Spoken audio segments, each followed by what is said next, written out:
Hey everybody, what is going on? I hope you guys are all doing well, and welcome to another tutorial video. In this video, I'm going to be explaining to you guys how you can add PHP, JavaScript, CSS, and HTML content on your pages on WordPress. So let's get right into it. Now, you can inject that code into different parts of your site. However, what you need for that is at least a business level account or a business plan subscription, and that will unlock a few features for you. Now, you can use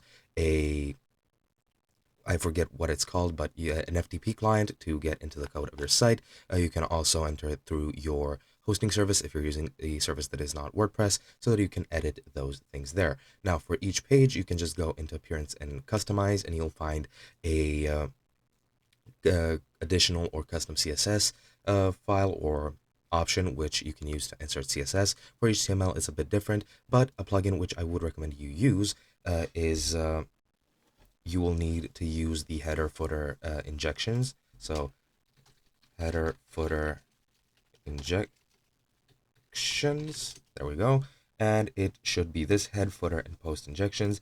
You can install this plugin, which I can't because I'm on the free plan, and you can use it in the settings to insert any HTML and JavaScript code, maybe even CSS, or rather you can use CSS since it is fitting with HTML as well. But what you can also do is you can do individual pages as well. So if I go into Appearance and go into the editor and go to one of my pages, I'll show you exactly how you can add code there. Now you can add it to specific pages. So let me just go ahead and edit this here page. And if we go ahead and add a block, the block we're going to be searching for is code.